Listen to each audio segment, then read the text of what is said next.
you can't do a gospel tune for me. A gospel tune? Eh. Which one? Everybody got to know who Jesus is. Everybody don't know who Jesus is already, man. But more you play, make people know. Some people don't know who Jesus is, you know. So you want to play. You tell them who Jesus is. No, just more you play that tune, you know. No, you tell them who Jesus is now. No, when listening to you, we talk. Me say, you tell them who Jesus is. Me not have that tune there. All right. This is Black History Month, and if nobody else not do it, we do it. We spend a whole month and deal with history, African history, black history, whatever you want to call it. But they have to make you hear things where you never hear before, and make you vex about what you hear. But they have to do all of that, I'm upset. And then you go to your bed or tomorrow or next day, you think about a lot of things where you hear. Yes, and analyze it for yourself and go investigate it. Most of all, go and investigate what you hear. Don't just take what we hear, what you say, what we say, or what we play. Because I think that now, we decide so we're going to use the social media platform to teach the people them, rather than have to turn them in an idiot. Yes, it can be a good learning experience to find out a lot of things. We depend on that little thing they will name iPhone, cell phone. You know, so we go do it for you. Since you know, go gather up information. We gather up information for you and send it out the back. So use it, help to make the people them see clearer, not dull them sight by just frivolously, wantonly. I use the phone like them is puppet. We use it and I show you how radio can use it to really bring a different clarity, a different understanding to how we do it. So tonight, we are continuing the journey. Black History Month, Woodson Carter, brethren who start this Black History Month thing. It was 1 week, now it's 1 month. And even to that, people still say it's too short. It's too short and them not do nothing to make the little 29 days where we have be worthwhile and fruitful. And I said, boy, Black History Month longer than that, you know. Or we get the shortest month. We don't get no short month. We don't get no short month. That's it. And we don't know 1 month. So we will continue the journey. Today with you, as we say, we are going at the Black History Month vibes. You know, we not follow nobody. You understand? We are doing thing. We want to get up all the students them who come to the talk a while ago. For the university, we were there. Just come from up there. We did one left, we don't catch us so. But we actually did catch it. When we have a lady there will drive. We don't know, she's supposed to go run, drive. And them racing car driver, boy. She not easy. She not easy at all. When she ready to step brace and go run car. Anyway, she make her reach us so. I will give thanks for that. And as we are saying, we're going to go through the paces.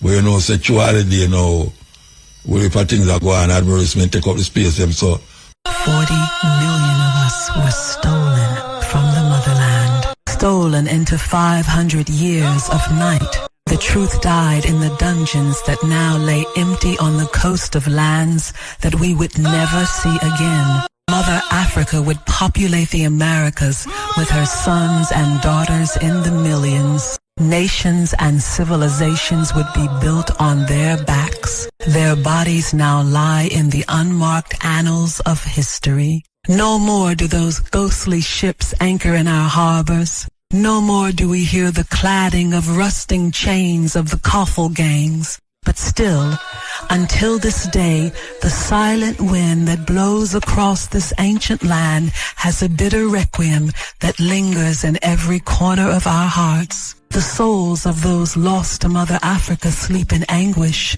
scattered to the four winds. 500 years later, the traumatic legacy of that period of our history would still chain our minds and arrest our development. Our mother tongues, our scripts, our culture, our history, our faiths were silenced so that we could not pass on the tales of our glorious legacy or the horrors that befell us. In time, the only tales we knew were the lies that they told us. Slavery or systems of servitude of one form or another have always been a feature of human history. The word slave is derived from the Slavic people who were the primary source of European slaves for centuries. Slavery in the ancient Mediterranean cultures was a mixture of debt slavery, punishment for crimes, and the enslavement of prisoners of war.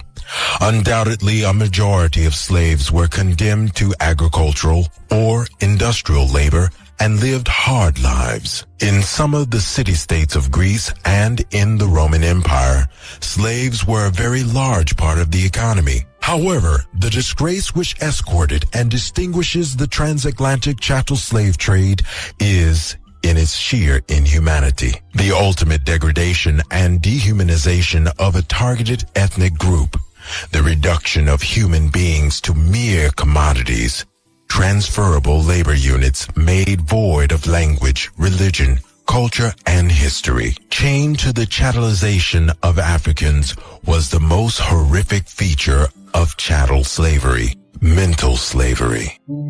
And it is this mental slavery that would be the most enduring legacy of the brutality visited upon African people. For after 500 years, these mental shackles would prove the hardest to break. Slaves? Oh no. We had bond servants, vassals. Olauda Iquiano was a servant. Jaja was a servant. They lived with us, ate with us, and even married from amongst us. Ali Colon, who later called himself Sunni Alibert, became a common soldier and then ascended the ranks to become the military ruler of Songhai. He bravely fought the British slavers advancing into the interior. In Bonu, vassals were legal administrators of provinces. Hausa kings used vassals as ambassadors and generals in armies. In Yoruba land, the unfree of the Alifani also rose to great power. These men and women were part of our extended family. They were not free, but freedom could be purchased and was their ultimate destiny. Many unfree people ascended from ranks to exceed their masters. Some remained unfree, but with such autonomy, it was only a technical term. They walked freely amongst us, and some of them ran successful businesses and accumulated great wealth. Moreover, these unfree Africans were men and women. They had souls, and they had culture, language, and humanity.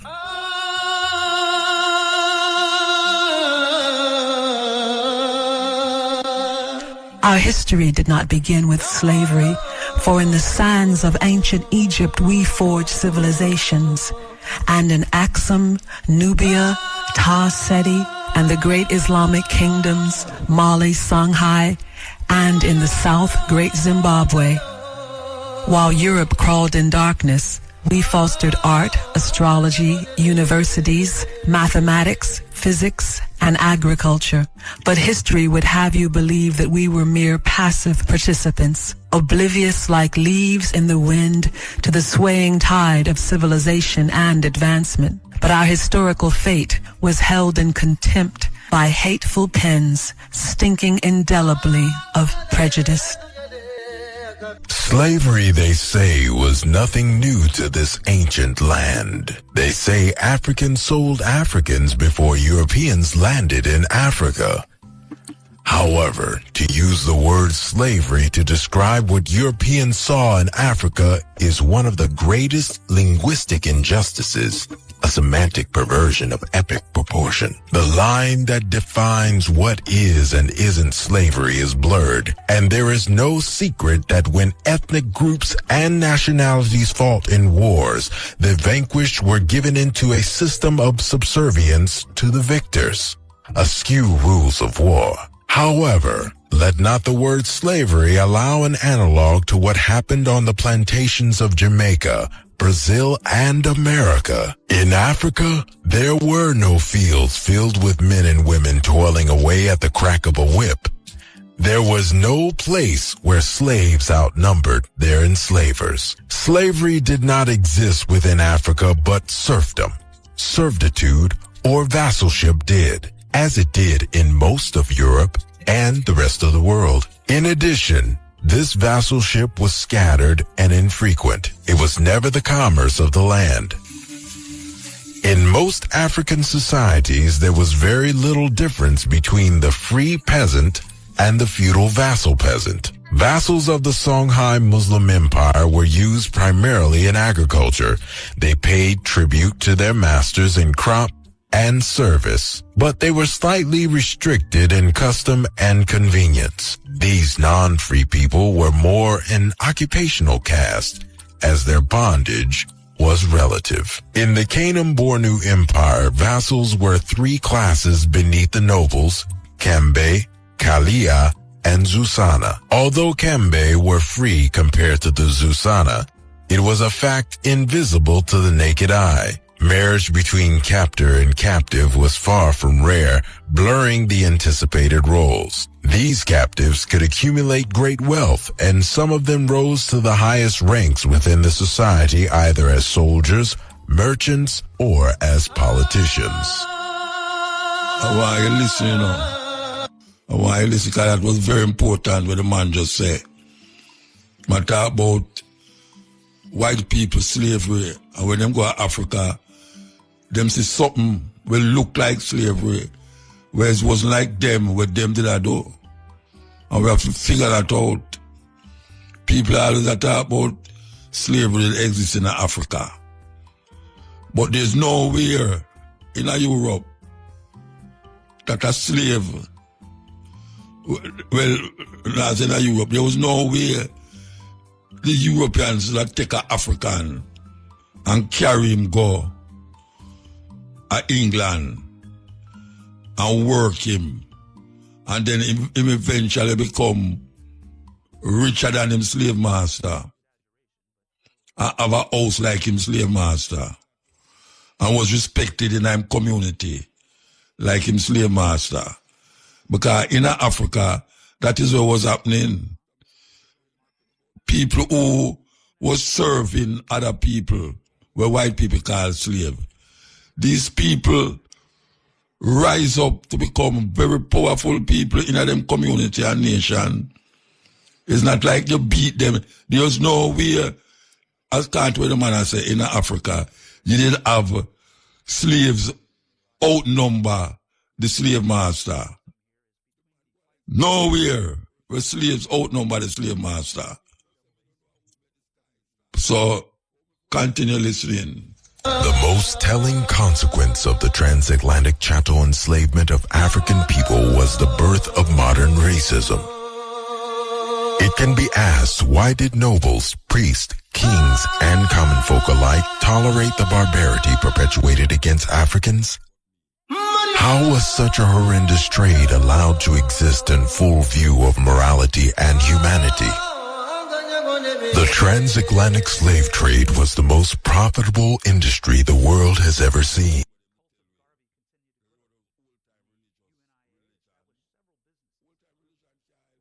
And 30 million Africans to furnish the West.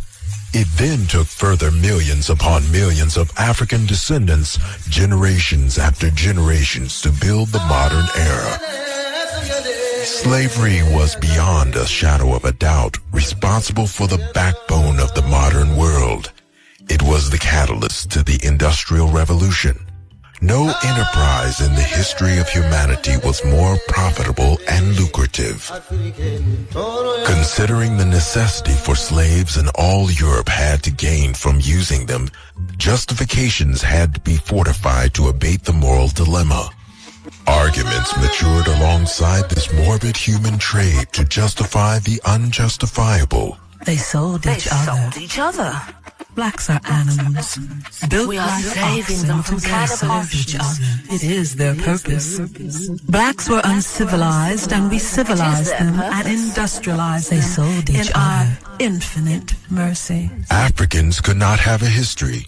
Africans could not be attached to greatness, as this would beg the question: if these people were capable of science, engineering, social structure, kingdoms, how can we then treat them as beasts of burden? How can a people who forged Timbuktu, Axum, Kanem-Bornu, Egypt, Nubia, Great Zimbabwe, ancient Ghana, Songhai, Sokoto, Monomotapa be now mere labor units, movable chattel, branded like cattle, confined, derobed, whipped, and reduced? History narrates that the European, in their mercy, did Africans a tremendous favor by bringing them to work in well-nurtured plantations in the West, allowing their lives to be touched by a white god, delivering them from savagery to culture, civilization, and industrialization. Also in the 18th century, the birth of narrow racial definitions emerged. The Negro, a creature with thick lips, black skin, flat broad noses, woolly hair, characteristics that became socially accepted by Europeans as ugly. This narrow definition of African shined from the reality that indigenous African people were physically the most diverse ethnicity on the planet. In indigenous Africa, you can find flat noses among the Bakongo, straight fine noses as among the Ethiopians, Somalis, Fulani, Tuareg, and Wadabi. Short hair, straight hair, curly hair, light skin, dark skin, very tall and very short. From Berber to Bushman, all are part of the African race. Not only were the physical features assigned to Africans considered ugly, but also African traits and African customs became bywords for lazy, barbaric, and primitive. History began to ebb out of favor for the African. Every greatness that was African was explained away. Egypt was geographically removed from Africa and its glorious past assigned to the Arabs, who invaded the region in the late 7th century. They then claimed the Egyptians' race was a mystery, but Greek writer Herodotus, who walked with them, wrote, "Black skin with woolly hair resembling the Ethiopians." The Coptic Christians and others, such as Napoleon, were so appalled by the African features obvious in the Egyptian art that they smashed the broad noses and thick lips where they found them. Europeans later constructed invisible lines called North Africa and Sub-Sahara Africa, bywords for civilized and uncivilized respectively. Africa was said by David Hume to be of no historical significance, a place without history. The wealthiest aspects of Africa was systematically underpinned, and ancient Africa was confused with modern post-colonial destroyed Africa, as if the dire condition of Africa today was how it was in antiquity. Volumes of books forged a unified idea in one of the greatest conspiracies to confiscate the history of an entire continent from its people. Academia, media, legislation, religion, culture all worked in tandem to sustain and maintain the suppression of Africans, historically, socially, culturally, mental, and physically. The presence of African civilizations such as Islamic West Africa, Nubia, Christian Ethiopia, and Zimbabwe were labeled as freak occurrences that benefited from external non-African influences. History was written with Africa on the outside, and thus Africa never was seen to have fostered or played any part in the features Europe referred to as civilized.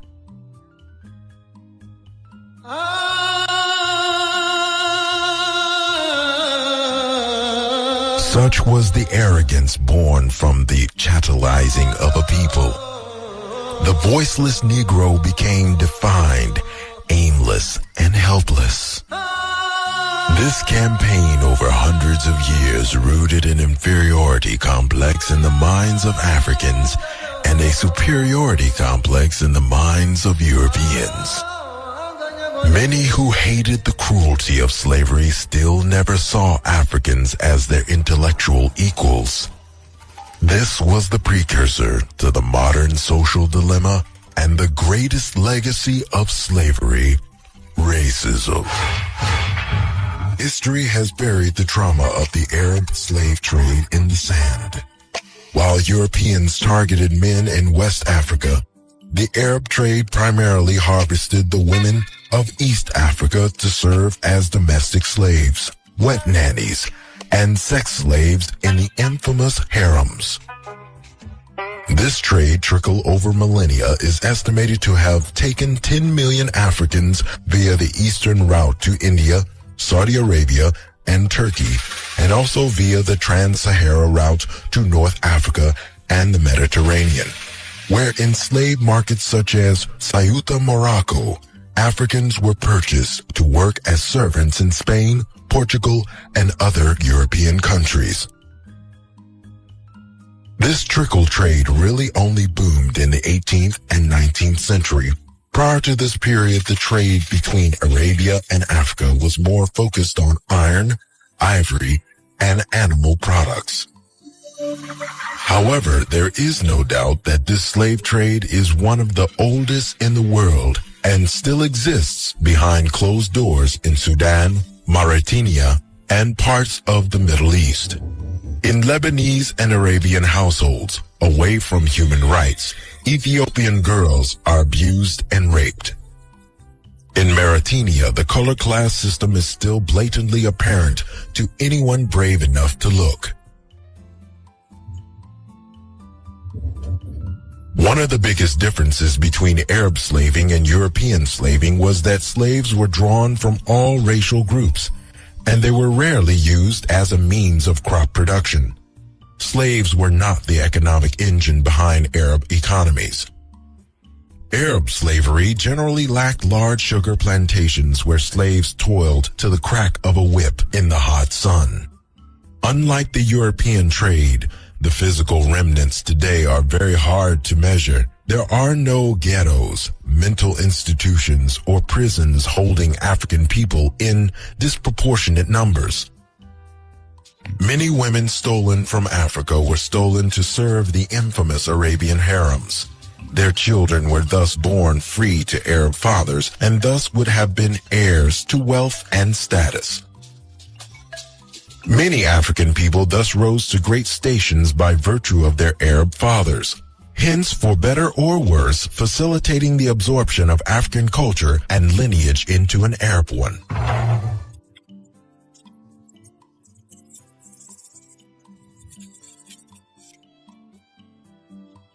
When Islam arrived, war and servitude were features of African and Arabian life.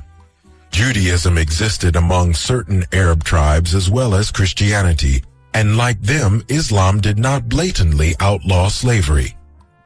Islam did, however, blatantly outlaw chattel enslavement. The Quran, with every reference to slavery, asked the believer to free the slave as atonement for sin. The term emancipating a slave and feeding an orphan are repeated constantly throughout the Quran as acts which gain God's favor. Also, there were regulations which enhanced the pre-Islamic laws with respect to the treatment of enslaved people. They were entitled to good care, to the same clothing and food as their masters. These enslaved people were more akin to indentured servants in Europe than chattel slaves in the Americas. They are your brothers, whom Allah placed under your hands. Feed them with what you eat, clothe them with what you wear, and do not impose duties upon them which will overcome them. If you so impose duties, then assist them. Whomever kills his slave, we will kill him.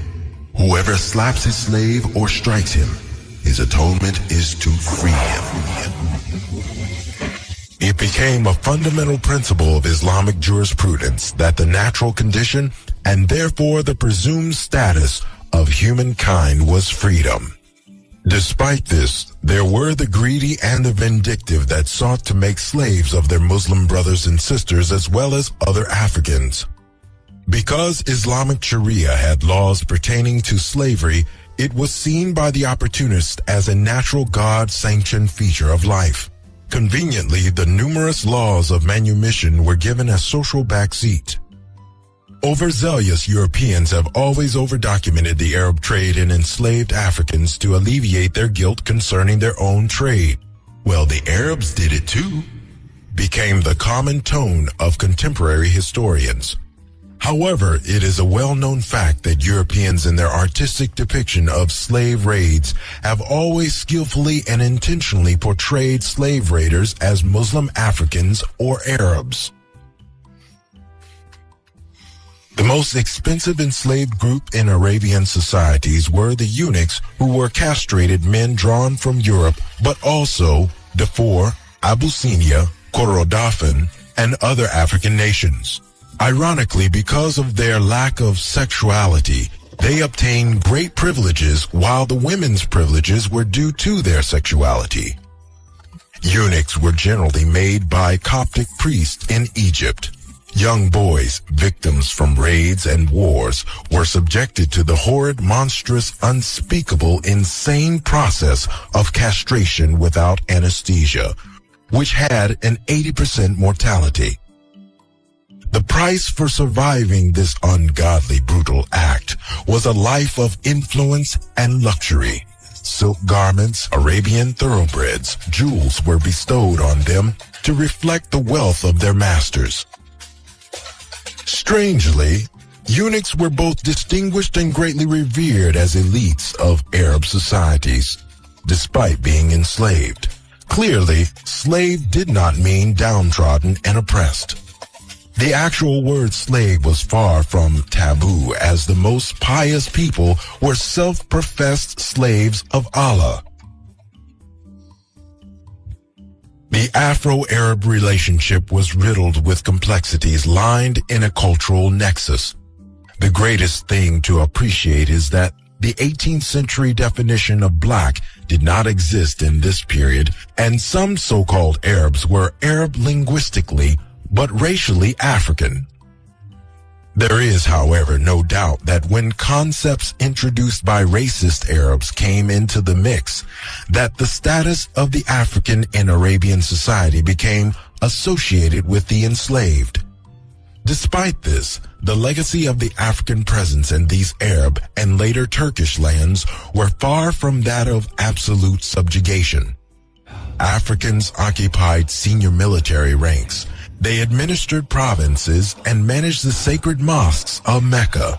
In the mid-11th century, the African Caliph al-Mustansir ruled Egypt with his mother, a Sudanese enslaved woman of remarkable strength of character. There are no such parallels in the New World. Even enslaved Africans played important roles in the history and politics of these regions up until and even including the First World War. Balancing truth and the controversy, addressing the youth and their calamity, motivated by concern for the whole of our liberty, the promise of a new reality, the cutting edge of true intensity, sole provider for the whole of our family, the force of brutal non-conformity, the cutting edge. The most celebrated resistance to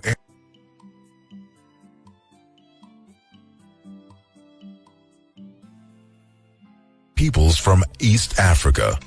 The Zanj were subjected to work in the cruel and humid salt pans of Shat al-Arab near Basra in modern-day Iraq. Conscious of their large numbers and oppressive working conditions, the Zanj rebelled. For some 14 years, they succeeded in achieving remarkable military victories and even building their own capital, Maqtara, the elect city, which at its peak was within 70 miles of Baghdad. Maqtara had huge resources that allowed the building of no less than 6 impregnable towns in which there were arsenals for the manufacture of weapons and battleships.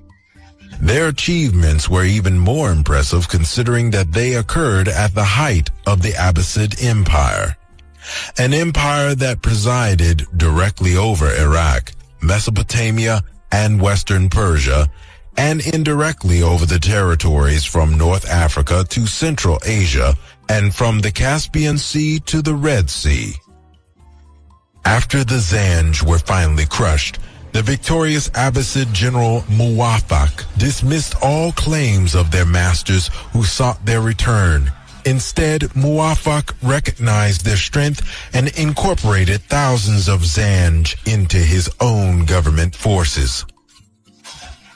The effects of this powerful rebellion would echo in the Arab world, damping all attempts at mass labor enslavement until the 19th century, when European markets were furnished with spices and coconuts from Arab-controlled Zanzibar. Arab and Turkish history is littered with furious African uprisings. One other notable battle echoes in Arab history until today and was referred to as the Battle of the Blacks, which occurred by loyal Fatimas against Saladin in Egypt in 1169.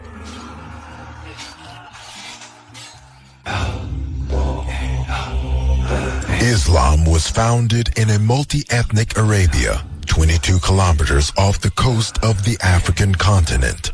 The Quranic accounts of the mighty forces of the Ethiopian general Abra, who marched towards Mecca with an arsenal of elephants, testifies to the power of this ancient Ethiopian empire. An empire that had annexed modern-day Yemen and parts of Saudi Arabia for centuries. Islam became a permanent feature in Africa when the Prophet Muhammad in 612 sent the first group of early Muslims to be protected by the Christian Negus of Ethiopia from Arab persecution. This was the first Hijra. Islam was thus spreading in Africa before it even reached Medina. The call to prayer, which echoes over Muslim lands today, was first carried on the lungs of one of the saints of Islam, Bilal the Ethiopian. Bilal was also treasurer of the early Islamic State. An entire chapter in the Quran is dedicated to Luqman. Luqman was an African who lived in pre-Islamic times, and according to Islamic tradition, is one of the wisest men the world has ever seen. Islam spread across to West Africa from as early as the 8th century by African traders and was firmly established by the 11th century. The peaceful, non-obstructive course Islam took in West Africa was mainly because those propagating the faith were culturally and ethnically identical to those receiving it. Also, the indigenous African religions had many features in common with Islam, such as animal sacrifice, communal prayer, celebrating ancestors, circumcision, polygamy, dowry bride gifts, and the spirit or jinn world. The African spirit world of Bori and Zar was bridged to the Islamic world of jinns, whom like African spirits could be friend or foe. Such similarities between Islam and indigenous African religions facilitated a general peaceful conversion and religious tolerance in West Africa. Islam hence left African culture uniquely African. Over the centuries, this Sufi Islam in time even reshaped Islamic culture in the lands beyond Africa, becoming the third largest Islamic sect. In parts of East Africa, the story of religious conversion is a bit more complex, and at times more akin to the slave master religious paradigm of the New World. When Islam proliferated in West Africa around the 9th century, one of the first universities was founded by African Muslims. It was called Sankore. Arabs and others came to Sankore, which was built in Timbuktu, to learn from African erudites who lectured on Islamic belief, Islamic jurisprudence, astrology, science, and many other subjects. Timbuktu was reputed for African erudition, where books and those who traded in books were the wealthiest elites of the merchant society. Some of the hidden histories of Africa are locked in as many as 700,000 Arabic manuscripts written by ancient African scholars. One of these, the Tariq-ul-Sadan, details the history of Islamic West Africa, but this manuscript remains inaccessible to non-Arabic speakers. Yes, history we are talking about. History, black history, African history. Take a break and come for the 18th century, the Arab slave trade took a brutal turn. The Portuguese had destroyed the Swahili coast, and Zanzibar emerged as the hub of wealth for the Arabian state of Muscat. By 1839, slaving became the prime Arab enterprise. The demand for slaves in Arabia, Egypt, and India, but more notable by the Portuguese who occupied Mozambique, created a wave of destruction on Eastern Africa. 45,000 slaves were passing through Zanzibar every year. To satisfy this demand, the Arabs hunted deep into the interiors of Africa. They followed ancient trails from Bagamoyo, Kilwa, where terror and destruction followed in their wake. Many documents speak of the road littered with the weak and the dying, the abandoned and the maimed, left with yokes around their necks. Many, as in the case of Kenya, became food for lions. Children who became a burden to the Koffel gang were brutally murdered in front of their mothers. The likes of Livingston would have witnessed this devastation firsthand, but history penned by Europeans recorded it as an epidemic characteristic of Africa, as opposed to a very recent genocide that was previously unprecedented in African history. Livingston was the precursor to colonialism. The colonial template was written on salvaging heathen souls for Jesus and civilizing them to be the cultural stepchildren of Europeans. Livingston is portrayed as the great white hope whom delivered Africans from this hell. Thus, in the name of humanity, Europeans, namely the British and the Belgians, conquered Africa to destroy Arab slaving. For Africans, one horror was traded for the horror that would deliver the mortal blow, colonialism. Africa became the child of Europe, the infant that injured itself. The white man's innate burden was to remove the savagery from Africa, delivering Africans, the inventors of mathematics, ironmongery, husbandry, agriculture, astrology, to the status of civilized. Europe would save this childlike race of savages from Arabs and other marauding Africans.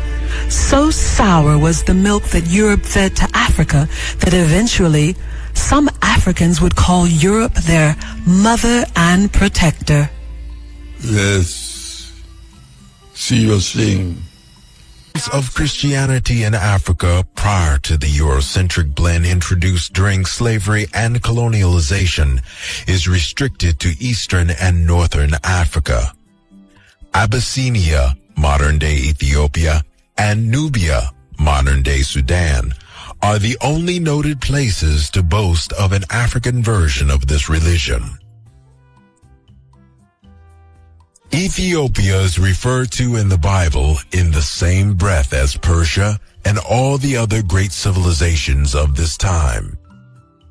Judaism also has pre-existed in Africa like Islam from its genesis. Zephret, Moses' wife, and Queen of Sheba are two indisputable people from the African continent. The Falashas of Ethiopia and the Limba of Zimbabwe are some of the original ancient Jewish descendants of this religious order. The long existence of Judaism, Christianity, and Islam all illuminate that Africans were not passive, but active components in the development of the modern world religions. What is crucial is that African people had African-centered views, which they blended with Christianity, Islam, and Judaism, allowing these religions to serve in their own collective progression and strength as opposed to their destruction. It is essential to note that it is not the Christian gospel or the Islamic gospel or the Jewish gospel that can be blamed for the actions of those who control them and use them via perverted interpretations to culturally dominate and enslave others. Any ideology can be arrested and taken from its original well-meaning course. This is the unfortunate nature of humankind. Christianity, like Judaism and Islam, does not outlaw domestic slavery. Slavery was a feature of the time which dealt with prisoners of war, debt, and criminals. It was integrated into the social fabric in which these three faiths were born into. In the case of Christianity, the numerous references to slavery do not facilitate racial chattel slavery, and from time to time insist on the basic need for humanity within slavery. Did not he that made me in the womb make him the slave? And did not one fashion us both? Job 31:15. However, both the Old and New Testament recognizes and accepts the institution of slavery. Numerous biblical references allude to equality, but slavery was a clear reality of the biblical Judeo-Christian societies. As for your male and female slaves who may belong to you, you may buy male and female slaves from the nations all around you. Also, you may buy slaves from the children of the foreigners who reside with you, whom they have fathered in your land. They may become your property. It is also clear that slavery is accepted in the New Testament as a fact of life. Some passages in the Pauline epistles even endorse it. Thus, in the epistle to Philemon, a runaway slave is returned to his master. In Ephesians 6, the duty owed by a slave to his master is compared with the duty owed by a child to his parent. Parents and masters are likewise enjoined to show consideration for their children and slaves. Thus it can be concluded all humans of the faith are equal in the eyes of God and in the afterlife. However, this equality did not extend to and hence was not recognized before the secular laws of man. One of the most destructive elements in the making of the slave master paradigm was Eurocentric Christianity's depiction of God, and subsequently the divine ethnic social dynamic which placed whites as masters, blacks as slaves. The blue-eyed, blonde-haired God cast an inferiority complex that would span every successive generation of African peoples. These images single-handedly upheld a system of subjugation and oppression. God is white, as your master is white. Obey God, and obey your master, for your master is God. Mental enslavement served the physical enslavement, as slaves were cast into the understanding that it was simply the way of the world, their lot in life. It pacified and eliminated the last notion of home from the displaced Africans. The rebellious and discontent emotions were appeased with the promise of heaven that would only come for a slave when they died after serving their master well. In time, those left in Africa and those in the New World thank God for the white man who saved them from so-called paganism and delivered them into glory. Noble African names like Aisha and Askia were replaced with trite European names like Elizabeth, Charles, and Johnny. Some of us in this mental religious prison constructed by our oppressors gave absolute loyalty to our slave masters who became the parent, the representation of God on earth. A divine being, though harsh, still represented our best interest. It was thus the ultimate goal of the Negro to emulate the habits, customs, and precepts of the European. The master's loves and hates became our loves and hates. His code of dress became our code of dress. The pale skin and straight hair became the standard of beauty, and all means were taken to lighten the dark skin and unkink curly hair to look as Massa looked. In this social chaos, we became the cultural stepchild of Europe, living and dying within a European-defined framework. The mechanism which delivered Europe's surge to dominance in the 15th century and on into the 21st century was capitalism. Capitalism arrested morality and acted as the driver for the materialistic growth of Europe. Capitalism was the engine behind the amassing of great wealth, the interest in conquest, and hence the interest in seafaring, which led to the development of long-term investments, sophisticated insurance, and legal partnerships to fund raids. Europe also profited from the wealth of immigrants, such as the Jews, whose skill with business and investment funded many of the later slave raids to Africa. Thus, when the European-African interface was initiated, there was a disparity which gave Europe an advantage. A cruel wind blew from the north and scarred the Africa we knew. Our world was changing. The white man cut us where we were weak. The wound would open the door to every form of inequality and injustice. When their strange ships arrived on our horizon, we too often acted through the weakness of villages as opposed to the strength of nations. We had no idea that their arrival marked the closure of 100,000 years of noble history.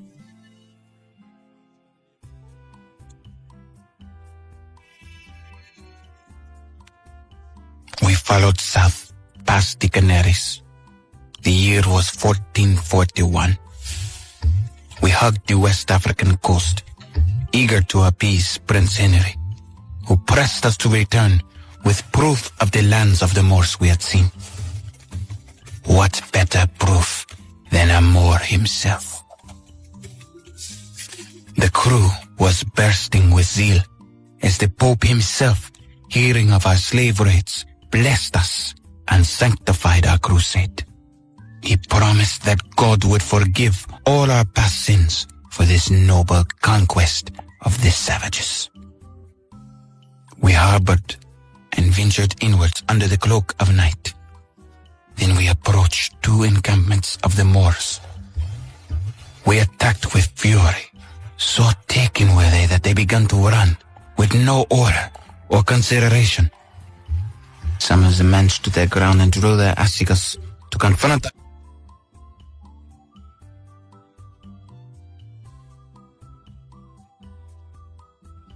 That night, we took 10 prisoners, men, women, and children.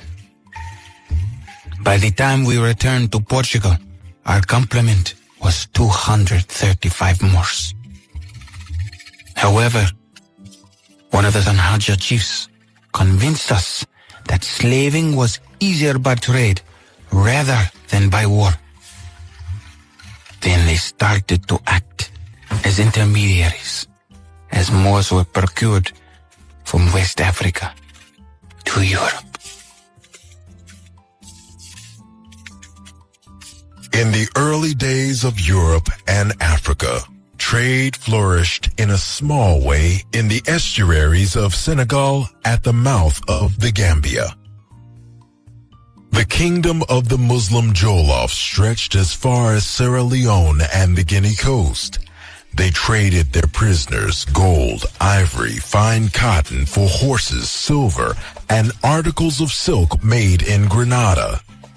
Within 50 years, the trade had trebled, but still the slaving component was not the main interest, for gold was the glory of the enterprise.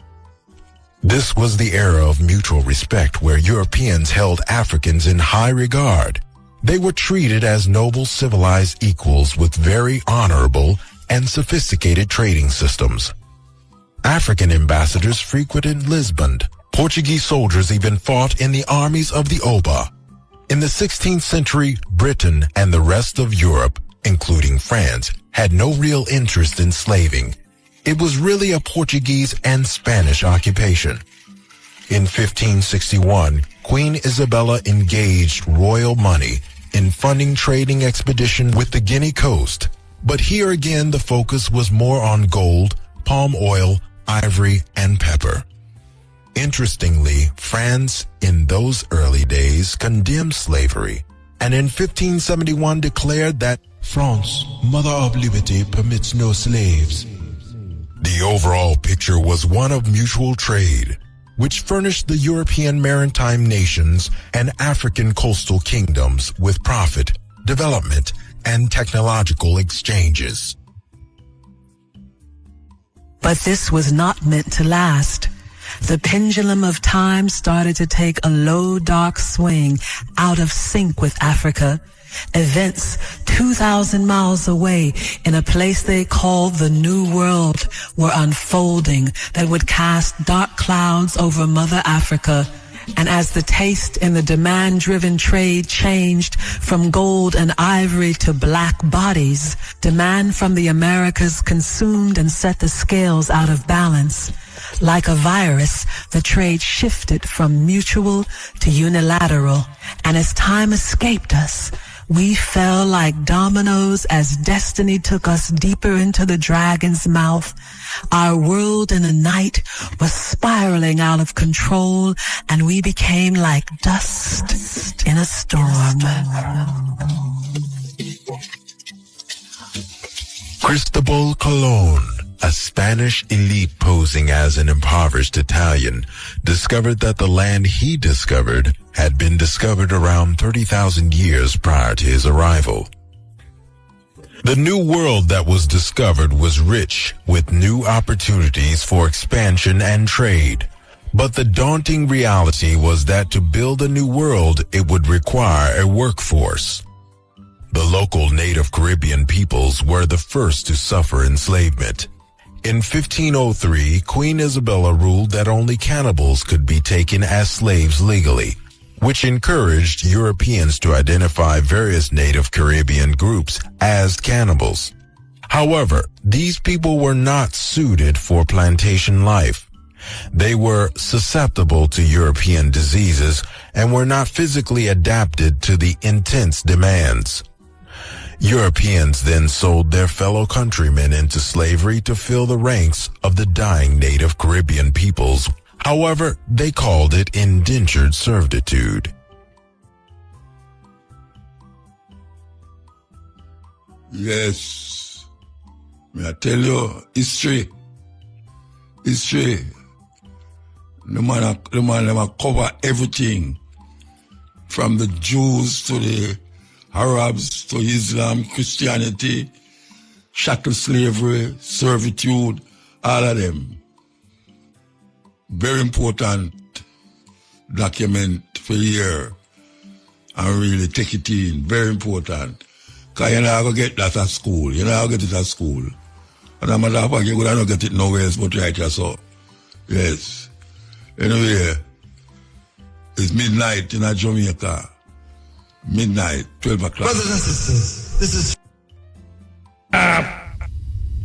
Cristobal Colon, a Spanish elite posing as an impoverished Italian, discovered that the land he discovered had been discovered around 30,000 years prior to his arrival. The new world that was discovered was rich with new opportunities for expansion and trade. But the daunting reality was that to build a new world, it would require a workforce. The local native Caribbean peoples were the first to suffer enslavement. In 1503, Queen Isabella ruled that only cannibals could be taken as slaves legally, which encouraged Europeans to identify various native Caribbean groups as cannibals. However, these people were not suited for plantation life. They were susceptible to European diseases and were not physically adapted to the intense demands. Europeans then sold their fellow countrymen into slavery to fill the ranks of the dying native Caribbean peoples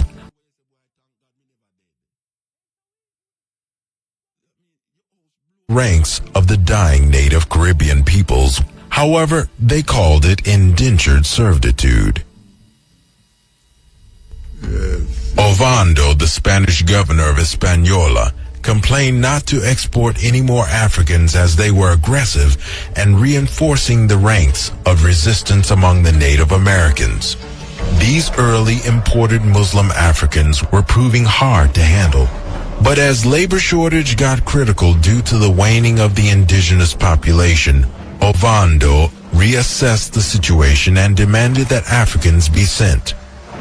Royal decree targeted the Guinea coast in a mandate which was to avoid the Islamic African influence. However, over the duration of the trade, approximately 30% of those sent to the New World were Muslims.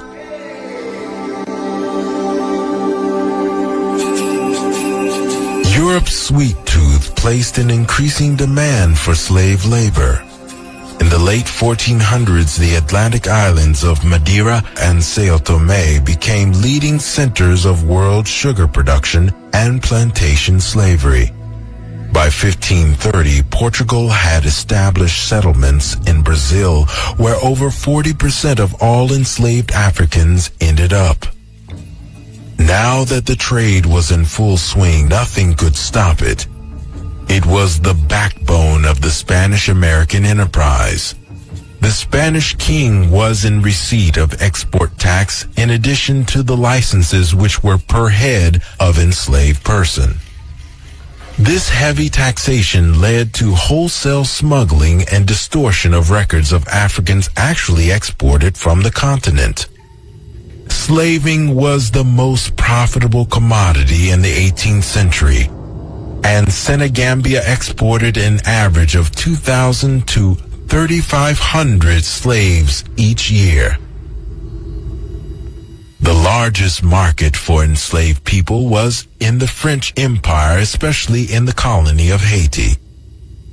Over nearly 400 years, Spain, Portugal, Prussia, France, Holland, Denmark, and Sweden would descend like vultures to rip Africa apart. John Hawkins, a devout Christian, while stationed in the Cape Verde Islands, pondered upon the growing prosperity that was to be had from slave trading. He saw the Africans as goods at the first stage of a triangle trade which procured Africans from Africa. This trade then took them to the New World in exchange for sugar and pearls.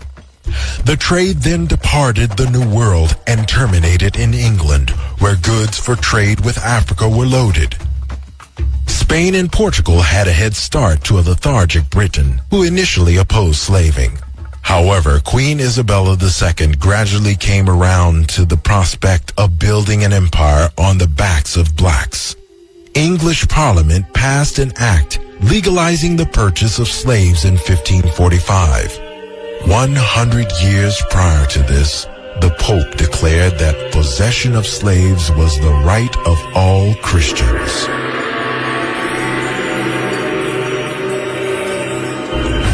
As the trade progressed, the items traded with Africa were of no sustainable value. While Europeans' wealth increased, African merchants toyed with silly trinkets, images of a white god, inferior cloth, cheap alcohol, damp gunpowder, old pots and pans, and all forms of assorted garbage not generally fit for European consumption. If Europe and Africa began their ill-fated relationship as near equals, the influx of European goods, particularly of firearms and alcohol, slowly disrupted the equilibrium of West African cultures. To Europe, the enslaved workforce brought power and wealth, but to Africa, the so-called trade only brought more efficient means to capture their neighbors and alcohol to corrode societies. When spring water flows into the desert takes. It knows not of giving, only of taking. The religious and political power structure of West African states were particularly susceptible to the corrosive effects of the slave system. In the Niger Delta, the priest had traditionally imposed heavy fines on men who offended an oracle. It was relatively easy on their part to discover an increasing number of offenses which could only be expedited by a payment of slaves, who could then be sold profitably to European traders. Royal and vassal, servant and master, Muslim and Ifa, none were spared. As Europeans depleted the coast, those left were faced with a daunting choice: sell or be sold. Although the slave trade made an extremely small number of chiefs wealthy, it ultimately undermined local economies and political stability as villages' vital labor forces were shipped overseas as slave raids and civil wars became commonplace. A few wicked, greedy Africans colluded with the Europeans, but traders are present in all societies. Jewish people had traders that sent their fellow men to Nazi gas chambers. Indians, Native Americans, Europeans, all have traders. The discontent, the maladjusted. It is a condition common to all human beings. But malicious historians seek to overemphasize this natural feature of human behavior to justify and mitigate the horror levied on Africans. This is the way in which African people are blamed for their own Holocaust. Africa was sent into social suicide, and as slavery evolved, their ghostly ships only had to anchor at the coast and bleed Africa. And they didn't even have to get off the boat.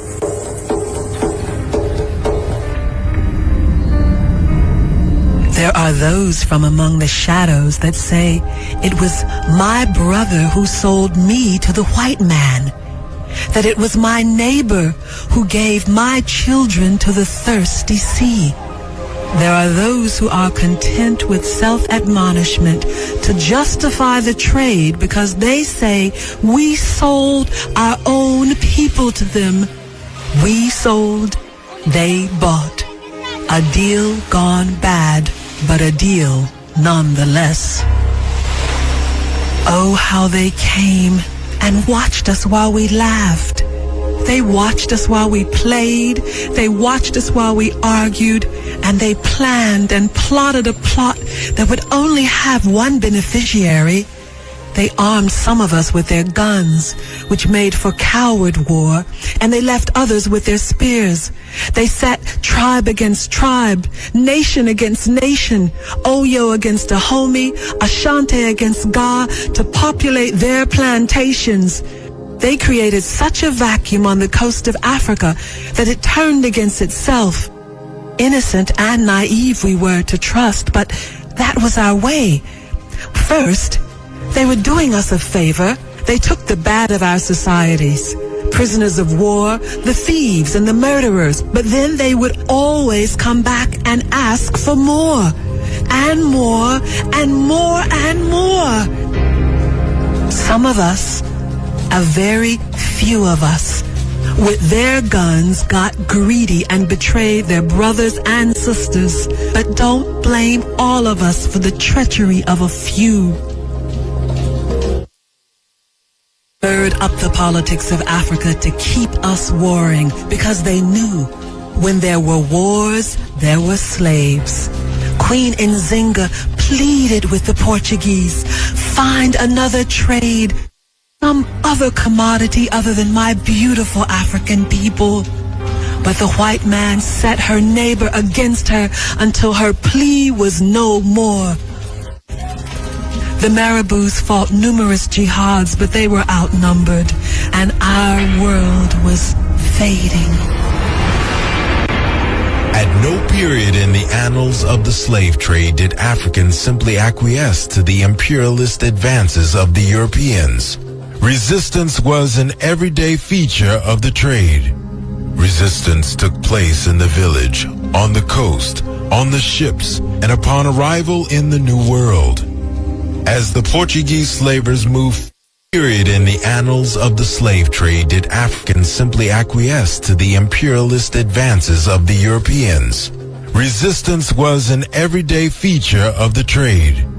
Resistance took place in the village, on the coast, on the ships, and upon arrival in the New World. As the Portuguese slavers moved further south into Ndogo Kingdom, they became more intrusive and violent.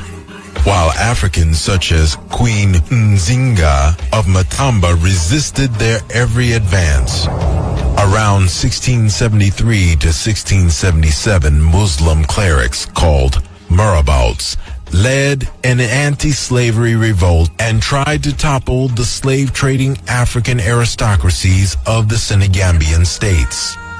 With French armaments brought from St. Louis, the African aristocrats were able to crush the revolt.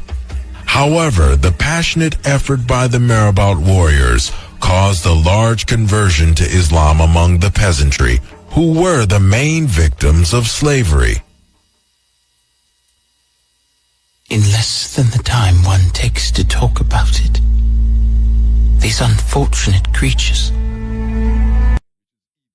It is hard to imagine how many of these poor souls died, but for those who chattelized us, it serves their conscience to mitigate our numbers in their records. Some say 40 million just from the transatlantic slave trade alone. Some say much higher. It has been estimated that the population of Africa in the mid-19th century would have been 50 million instead of 25 million had slavery not taken place. They play with words and say 10 million arrived, but ask them how many left, how many came unrecorded, how many died in the dungeons, and how many died in the capture before reaching the coast. How many more died in the villages where we fought for our lives, and how many died aboard the ships?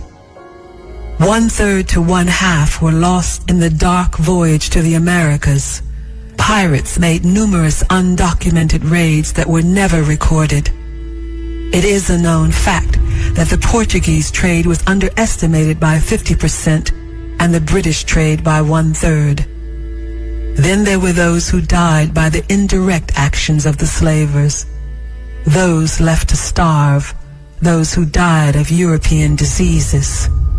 Many Africans either committed suicide or were thrown overboard to lighten the ship or to make insurance claims. Sharks learned over the dark centuries to follow these vessels of death on their voyages to the Americas.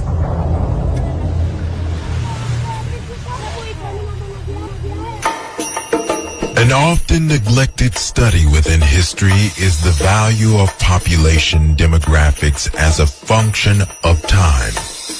30 million people 500 years ago is not equivalent to 30 million people today.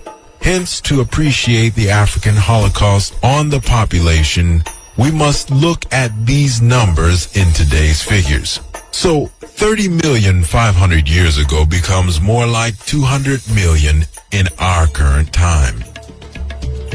Not only was the trade of demographic significance in the aggregate population losses, but also in the profound changes to settlement patterns, epidemiological exposure, and reproductive and social development potential.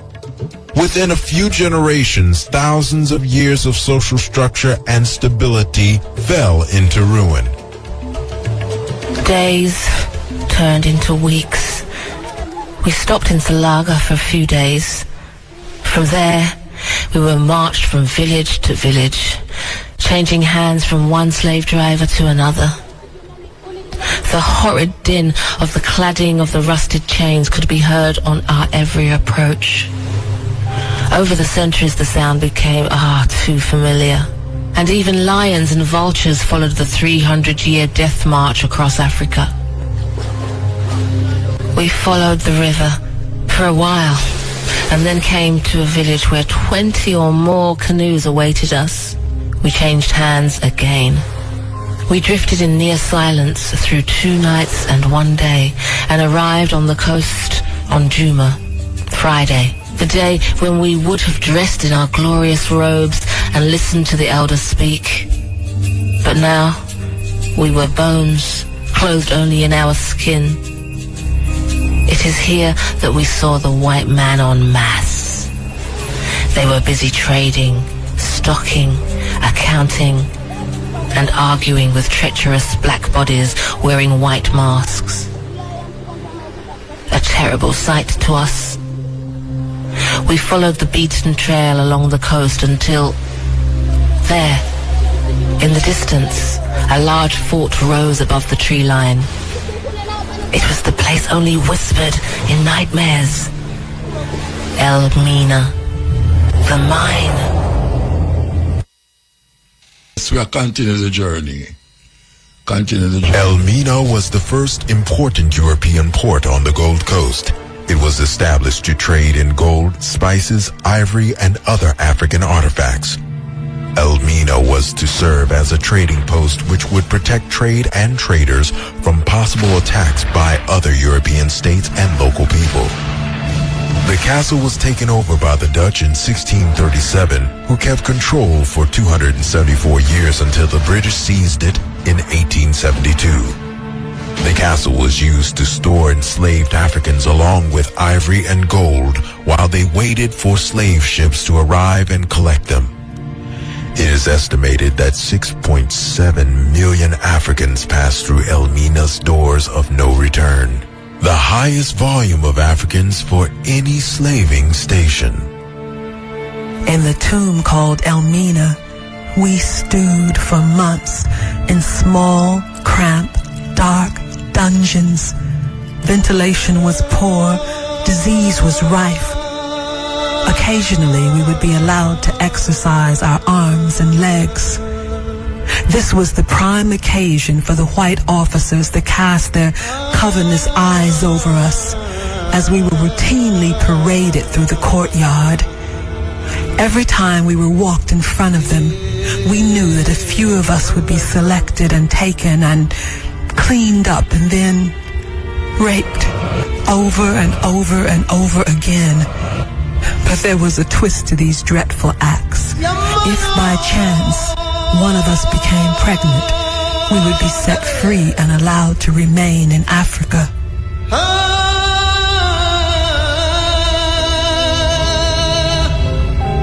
In the courtyard, there was a cell that was used for prisoners who tried to rebel against their captors. These men were condemned to death and left to starve. Close by was a special prison with raised earth like seats. This was the place for the prized virgins. Because of our strict cultures, most unmarried girls were virgins. They would fetch a special prize and be favored in the long nights by senior officers.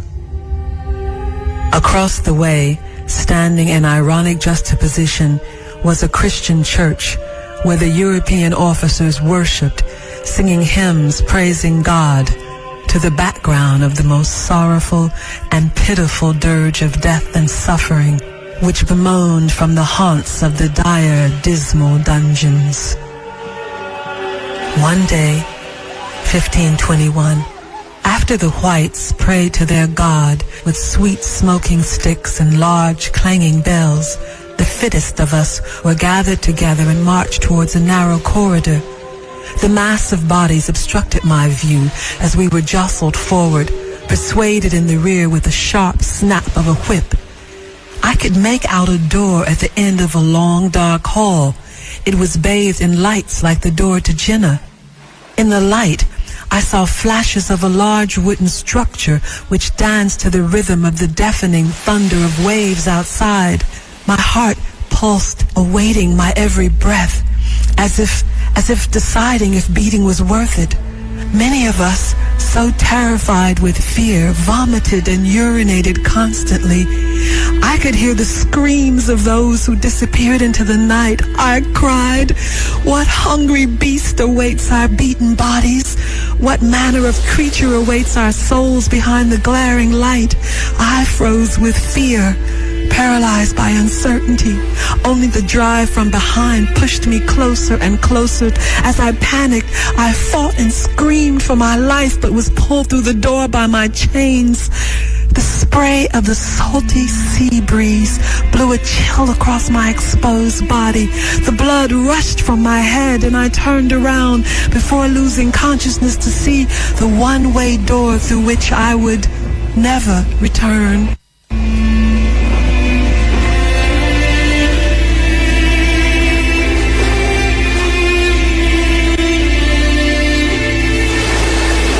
I awoke to find myself on a massive canoe the size of a castle.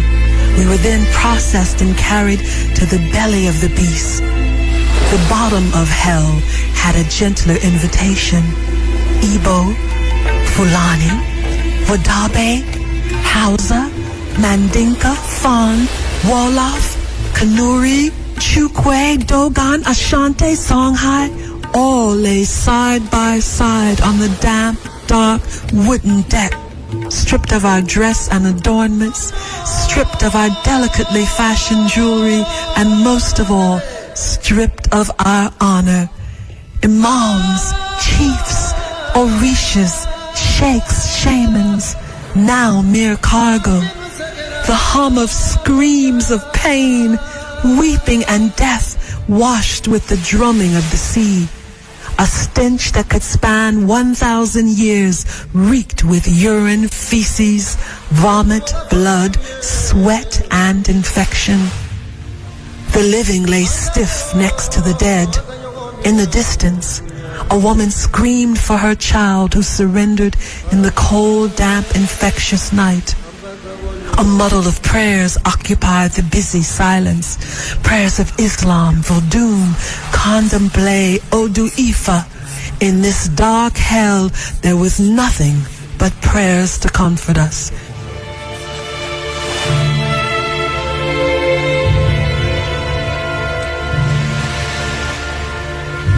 On the far ocean, many in the madness heard greater promises whispered from the sea. They surrendered their life to the deep rather than to face the unknown that lay ahead. As we crossed this unspeakable void, we would forge the faces of our captors into our memory. Their cold white skin and the lifeless blue eyes, their stringy, colorless hair dressed in strange garments, they seemed like monsters, beasts of prey waiting to eat our souls. And it was just our souls they wanted. We were told that after a life of demise, rape, and toil, the promise of a Christian glory would greet us when we expired. And expire is what we did best.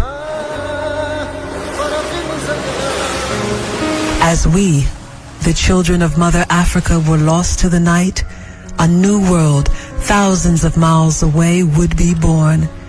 And from the ashes of torment and the gutters of humanity, we survived the boat. We survived to tell our tales. We survived to survive again and again and again. As the ghostly ships rose out of the mist, a new horizon came into view.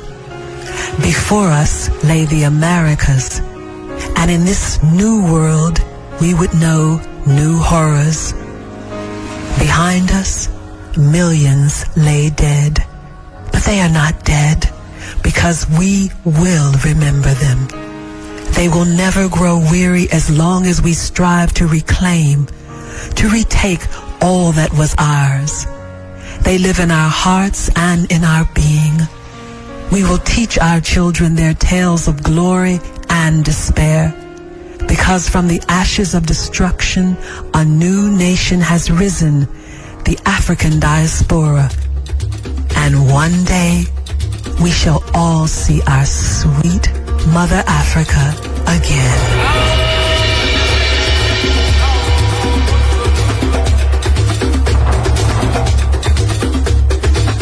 Yes, that was a serious 360 degrees. 360 degrees up.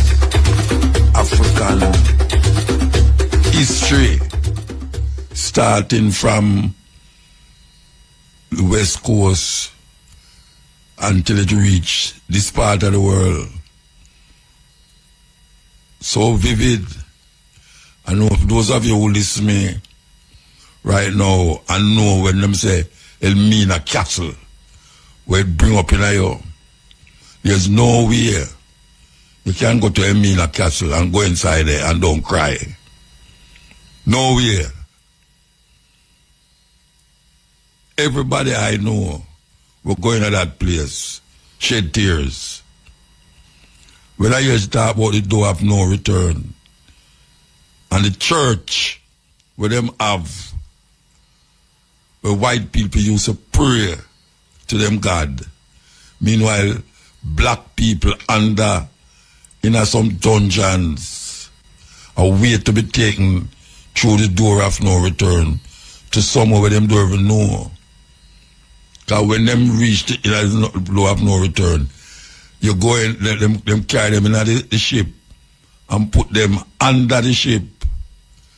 That means that some of them don't see land, don't see light until they reach over the side. And if the boat is too heavy, they would have thrown some of us overboard. And the lady said the shark, them used to follow the boat them, because them know say eventually a whole heap of black bodies will be thrown from that ship into the sea to become food for the sharks. Serious thing. Them afraid to tell us these things. The people them carry through Christianity and slavery, Islam and slavery, them carry through the Arab slave trade, the Portuguese. Actually, the Portuguese was the first set of Europeans to take way out of Africa and carry go somewhere else.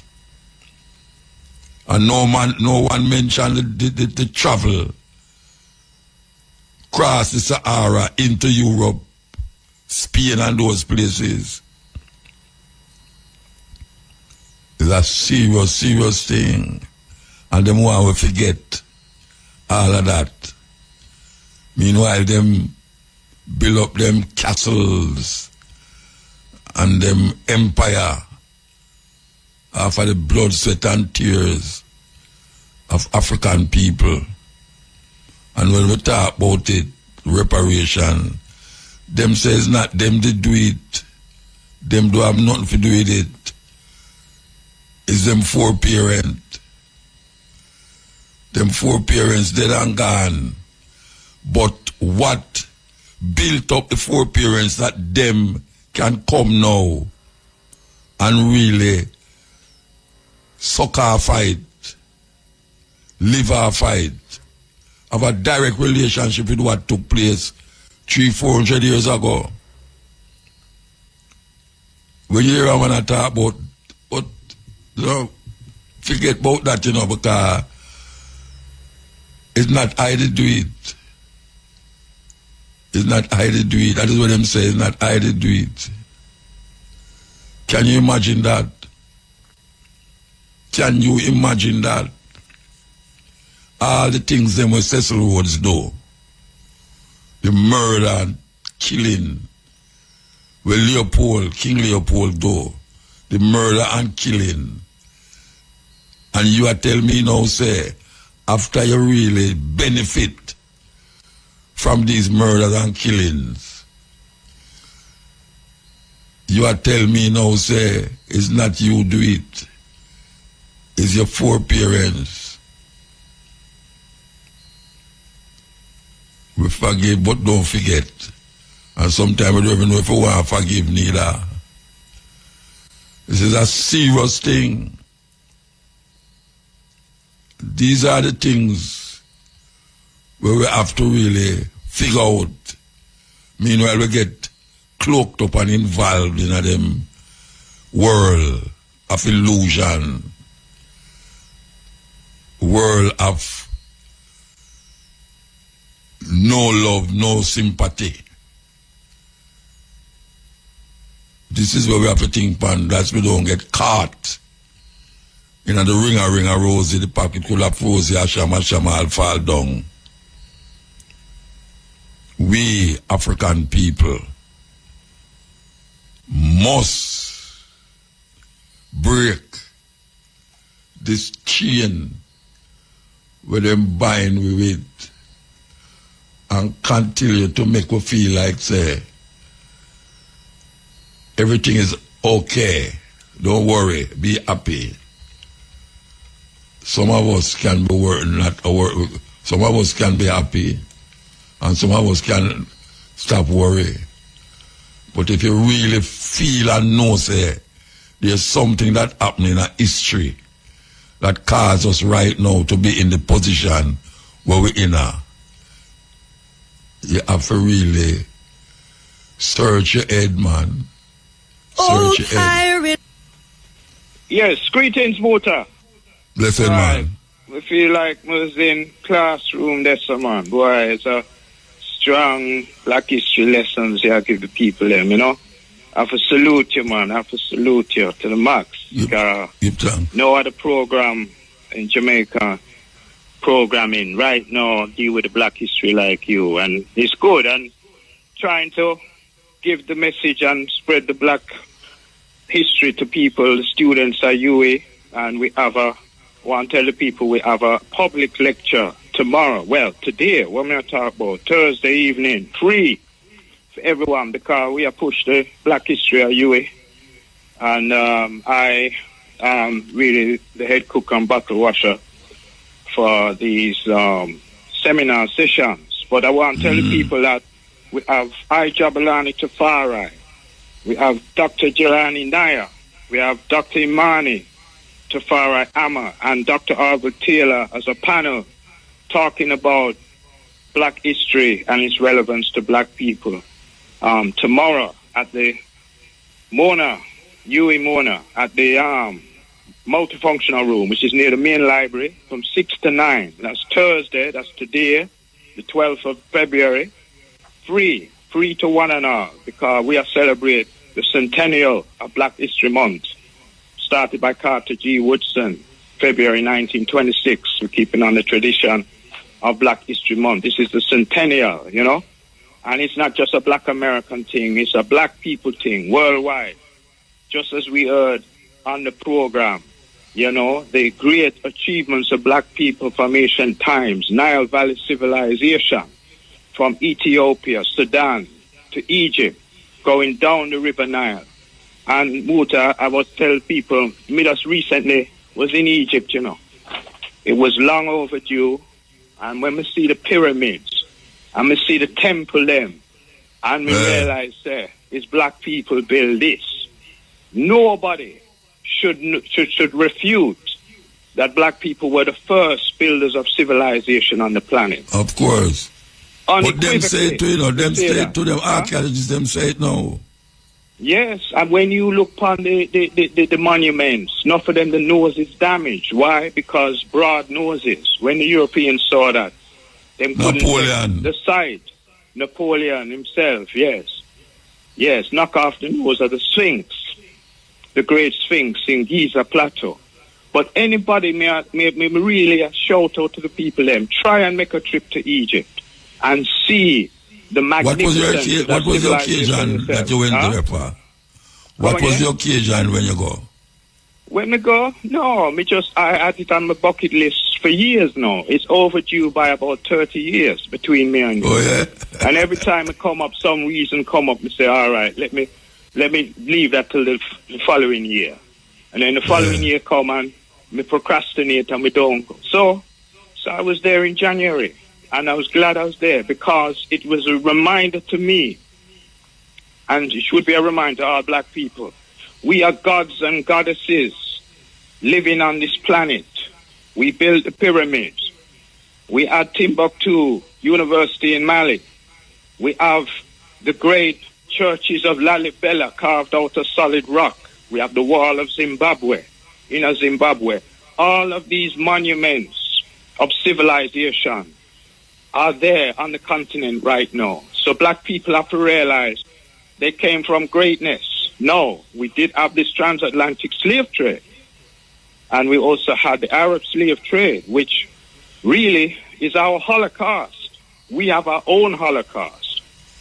We hear the white Jews talk about their Holocaust, but we have our Holocaust, but it's not a badge of shame, it's a badge of honor, because we are the black survivors. We here today on this rock of Jamaica, and all Africans in the diaspora who came to the West forcibly, because one of their ancestors were forcibly removed from the continent and brought here. But we have to be proud, because we're the black survivors. If they never survived that brutality, if they never had the will to keep living, we wouldn't be here today. And who has suffered more? Who has suffered more brutality than African people under this transatlantic slave trade? Nobody has suffered more. So we have our Holocaust, and we should be putting it out there to the world. We have suffered, you know, because the Jews wear that as a badge of honor. So let us wear that as a badge of honor. We survived. We came through. So all of you people there, don't be ashamed that your were enslaved, because you are a black survivor. Want people to remember that and know that. And we have lots in store on our Black History Month installment, 6 to 9, later on tonight. As I said, Dr. You ever go to the Holocaust Museum in Washington? Come again? Have you ever been to the Holocaust Museum? Which one? In Washington. Well, I'm due a visit there still, you know. I haven't. No, which one you know? Which one you know? Well, essentially, we have, you know, Liverpool and so forth. We have the colonial. Yeah, we know about the Liverpool one. As a matter of fact, when I'm a poem them upon the wall of Liverpool. Yeah, what you say? Yeah, but we no, all right. Why am I mentioning it to you, see? Yeah. Is that the Jews them will not allow the world to forget the Holocaust. Exactly. Their Holocaust. And even though a whole heap of them who's living now was not part of that cruelty. Yes. Them teach them children and them children about what Hitler did to them. So we are saying, if the Jews can continue to do it and build a museum, yes, to make people come and see what was done to them, yes. Or is it that you have black people, not white people, black people?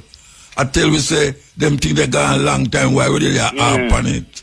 Yes, yeah, ignorance. It's a problem. Ignorance, Muta. It is a problem, and I'm in tandem with you on that. We need our Holocaust centers. We need one right here in Jamaica, in fact. And if you know, if life spare, I will be part of erecting a Holocaust museum right here in Jamaica. See? Because we need it. The people need to realize that it is, as I said, it's a badge of honor, not of shame, because nobody on this planet can say they suffered more than African people. Yeah. Yes, other people have suffered. Yes, the Jews suffered under Hitler. 6 million. They lost 6 million. We lost Leopold killed 10 million. Huh? Leopold killed 10 million 10, black people. He slaughtered 10. There you go. So we 10 million. Our population has been diminished significantly because of the cruelty of colonialism on the continent. I'm glad you mentioned Leopold and his evil regime in the Congo, which people seem to forget. Amputate young boys because they weren't working hard enough. Imagine you drawing rubber and so forth. If you don't work hard enough, then chop off one hand. And if you're still not working hard enough, to chop off the other. You know, this is the kind of brutality that we had to endure. All right? That was colonialism under the Belgium, King Leopold. And them need for pay reparations quick time. That seemed to have stalled. I know that was in the works a few years ago. It has stalled. I don't know what happened. Then we know the transatlantic slave trade. Many of us were worked to death. The truth is many of us, it wasn't a kind slavery, right? No, it was a very brutal regime. Let me tell you, in Jamaica, under the British rule, 1655, when they take over Jamaica, up until 1834, when we got so-called emancipation, right? They actually imported 1,300,000 Africans. That was the total number of Africans that were imported into Jamaica over that period. Guess how many were left in 1834? Only 300,000. Only 300,000 Africans remained in Jamaica in 1834. Now, what happened to the other million? So it wasn't a kind enslavement, because if it was kind, you'd allow the Africans to reproduce. If they reproduce, all you need is 2 children per family, and you maintain the same population. Stud farm, them call it. Stud farm, yes, but something went awry. Farm. The brutality and inhumanity, them lose all reason, right? The slightest provocation, they would just kill. They would just kill one of them slaves, because they just see it as property and say, "Me, I go buy another one." We were disposable. They weren't exercising pure rationality, you know. They weren't, because if you did, you would preserve the life. Even if it's livestock were treated better than the enslaved in Jamaica. May I tell you, listen, them import 1,300,000 and only 300,000 remain. That means the population diminished, right? It diminished. Now, in Africa, in America rather, the stats are different. They actually allowed the enslaved to reproduce. And it didn't import so many Africans into the U.S., but the population grew because they allowed them to reproduce. So they exercised a little bit more common sense and said, let's let them reproduce, and that way we'll have more slave labor. The slave masters here were not so rational and sensible. The slightest provocation. What? You look 2 times at a white woman. What? String him up, kill him. You know what? You spat up to the 60s. Up to the 60s that happened in America. Hang him, kill him. You know. So we were treated worse than livestock. See. So out of all of that, though, we are still here today. We are still here. That means that our foreparents had the resilience, the fortitude to survive that brutality and come through it. Because, listen, it was so serious on the plantation. You could have just killed yourself. You could have taken a machete and just cut your throat. You know, why go through all of that? Because they were hoping that their future generation would live a better life, would see some promise. So I want the people to realize, you know, don't take it for granted. You're here now because your ancestors went through hell, living hell. So don't take it for granted. Do something with your life. Do something constructive, positive. Let's stop the infighting and the bickering, right? We went through hell years back. Now we need to build. We need to build and become a world power again. We were great in the past. In the future, we must rise to be great again. Greatness is what it was. Let's not deal with mediocrity. Let's not be satisfied with a simple, mediocre life when you can rise to greatness. If we built the pyramids thousands of years ago, think what we can do today. See? So, that is my perspective on the matter. Yeah, man, give thanks, man. Give tell thanks. Tell people the Black History Forum will be on 6 to 9 at UWI campus, featuring Dr. Arvid Taylor, Dr. Imani Tafari Amma, I'm Jelani Tafari, Dr. Jelani Naya. I'm moderating it. It's going to be interesting. Give thanks. Give thanks, Muta, every time. Bless. Yes, Michael Barnett coming through. That is very, very interesting about him going to Egypt. It's one place I don't reach yet. The nearest place I go to them was Israel and Ethiopia. I don't go to Egypt yet. I need to go there. Free man. Free man. Free man. Yes. Yeah. Yeah. Yes. Muta. Yeah, man, I listen, man. Yeah, man. For real, man. King James are here, you know? King James. Hello? I think you gone away, man. Hello? Yeah, I think say it gone away. No, man, I see you way, man. Oh. Me a chump a talk about you the other day. Only me alone can talk to some still, you know. Oh, yeah? Yeah, man, because some village and me and father, you know. Okay. So, I want to tell him to be merciful to Cuba, you know.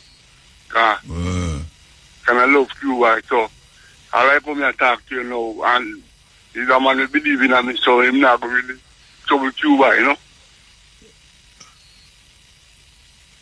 Okay, if you say so. I told man, finally me and myself on the radio now, so you know, take all the pressure off of Cuba, you know. Alright. So, see, you want me to treat something to say to you, but you can't pay a gospel tune for me. So what? You can't pay after me talk, don't talk to you can't pay a gospel tune for me. A gospel tune?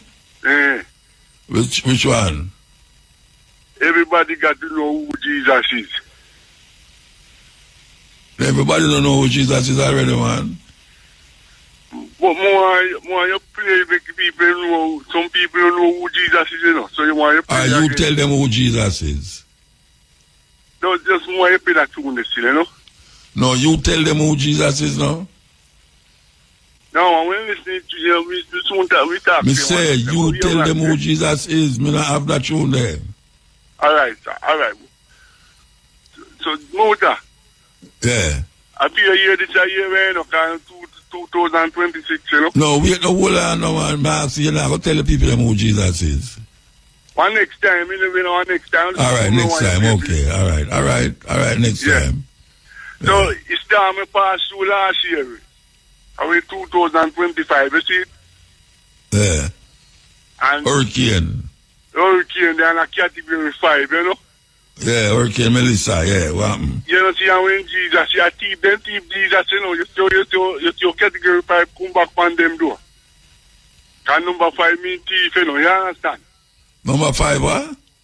I say number 5, when you cash back for a thief, and a thief, then thief Jesus, and when Jesus here last year, you know? Number 5, cash pot. When you pay cash pot, number 5 a thief, you understand? Yeah.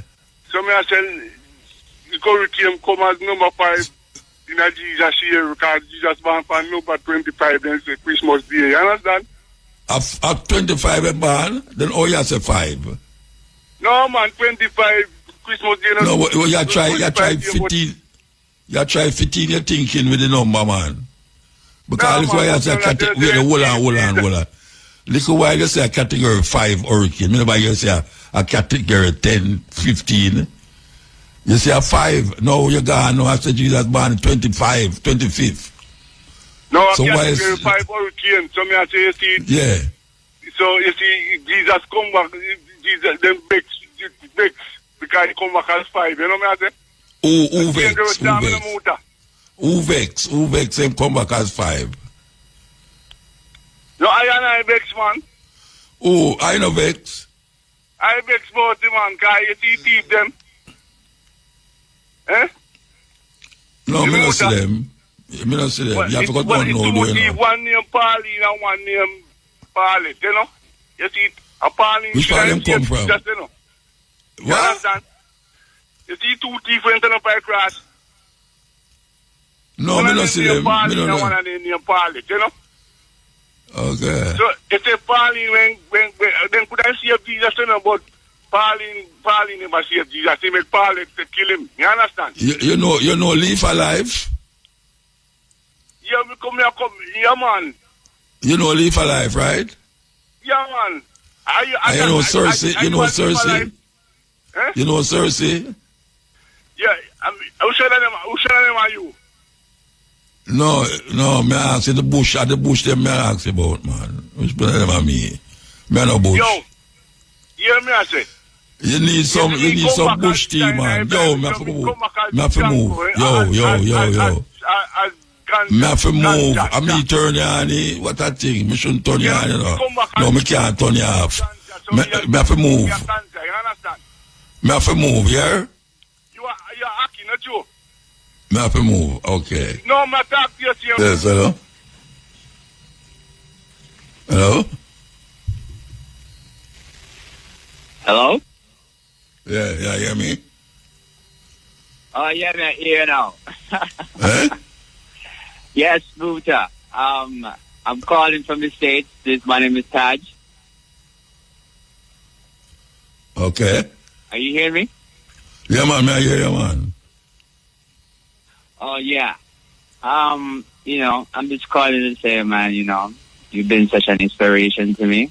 And, you know, I listen to most of your videos, you know, on YouTube. Okay. So you really kind of shape my perspective, you know, African consciousness, you know.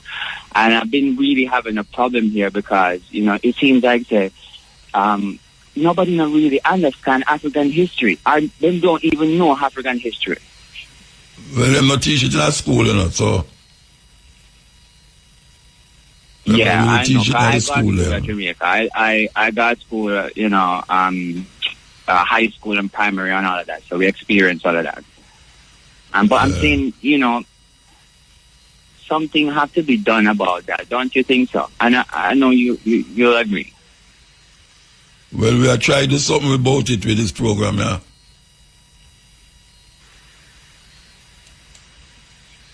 Yeah, fine. I really teach a lot, you know. You was listening a while ago? People to say that again? You was listening to the program a while ago about where I was playing? Yes, yeah, I was. Okay.